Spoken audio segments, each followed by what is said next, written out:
Hey, this is Nicky G and welcome to Better Commander. Today let's consider some cards for Tetsuo, Imperial Champion. Tetsuo, Imperial Champion, is a new commander out of Dominaria United and presents to us the unique archetype of Grixis equipment. For those of you building this fantastic and unique commander, I present to you some cards to consider. But first, consider subscribing to my channel. Leave a like, drop a comment for the ever-powerful and terrible overlord that we all serve, the algorithm of the Dark Plane. If I don't get enough likes and subscriptions, I'll be fed to the Grimgut Devourer to be digested in agony for 1,000 lifetimes. Anyways, Grixis equipment suffers from the lack of massive support that Boros equipment has gotten over the last couple years. There are multiple ways to cheat equip costs, but they exist mostly in white. However, I've built a couple Dalekos decks in my day and they truly slap. Feel free to check them out, the budget version rocks. Dalekos Crafter of Wonders is 1 blue and a red for a legendary creature. It's a Merfolk Artificer. It's a 2/4. It has tap, add colorless. Spend this mana only to cast artifact spells or activate the abilities of artifacts. Equipped creatures you control have flying and haste. So we have this really cool mana dork that also gives equipped creatures flying and haste. And we also have Renowned Weaponsmith. This guy can tap for 2 restricted mana as well and is a cool little hot little mana dork. You also may want to include some cost reducers. A new excellent option out of Kamigawa is Enthusiastic Mechanaut. This thing flies, it can get in for damage if he's wearing one of our equipments. And while Grixis lacks equipment-specific support, we have artifact synergies aplenty with draw engines like Joyra, Weatherlight Captain, and Vidalcan Archmage. Alright, so what's the downfall of a Voltron equipment deck? Well, your creature is going to get murked, and when Tetsuo costs 7, 9 mana, you likely won't have a ton left over for equip costs. So we want to cheat that as much as possible with cards like Brass Squire. So it costs 3 generic mana, artifact creature, it's a mere 1/3. You can tap it, attach target equipment you control to target creature you control. Check out Magnetic Theft. How the heck does this work? This guy's got a big magnet in his hand. This can be a dope little surprise, and it's versatile enough to steal an opponent's equipment if need be.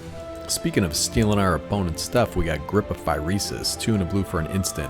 Gain control of target equipment. Then create a 0/0 black Phyrexian Germ creature token and attach that equipment to it. We also have Fumble, 1 and a blue for an instant. Return target creature to its owner's hand. Gain control of all auras and equipment that were attached to it. Then attach them to another creature. You can cast these off of Tetsuo's attack trigger to steal commonly played equipment, or just save Tetsuo in response to a removal spell. Versatility in a deck like this is key. You also want to include some backup commanders. Tetsuo is now under a Song of the Dryads, or he got removed 6 times, so he now costs 9 mana from the command zone. So what are some good creatures to wear all this stuff lying around? Well, we have Armory Automaton. It's 3 generic mana for an artifact creature construct. It's a 2/2. Whenever it enters the battlefield or attacks, you may attach any number of target equipment to it. This can be a good finisher if all we have left is equipment on the battlefield. Shimmer Dragon, dude, I pulled one of these out of a Eldraine pack and I was like, what the heck is this? 4 blue for a creature, it's a dragon, 5/6 with flying. As long as you control 4 or more artifacts, Shimmer Dragon has hexproof. Tap 2 untapped artifacts you control, draw a card. So equipment doesn't tap for most circumstances, so we can just draw cards all day. This is likely the top end of your creature curve and is fantastic in a blue-centered equipment deck. Alright, so we have Tetsuo out, everything's going good, he's suited up, he's attacking, and then Matt over there casts a board wipe like a real Melvin. Well, guess what? The Lizard Blades, Rabbit Battery, and Reality Chip were attached to Tetsuo, so they weren't creatures when the board wipe went off, dude.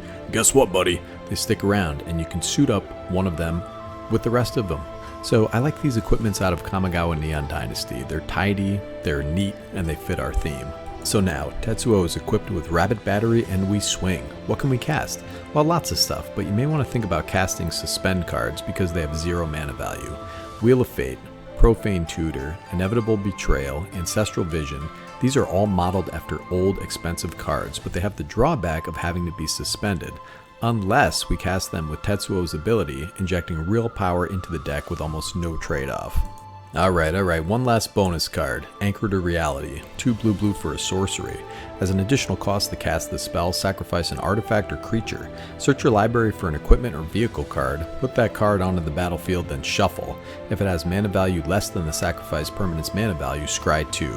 So go get your biggest, nastiest equipment and slap it out there. Or be like me and just get Hammer of Nazan, which is what I always get anyways. Yeah, so those are a few cards to consider. Let me know what you'd include in a Tetsuo deck. Share your deck ideas, you little brontosaurus. Thanks for watching. Get outside and enjoy the day. You're a hot little champion. This is Nicky G from Better Commander, signing off.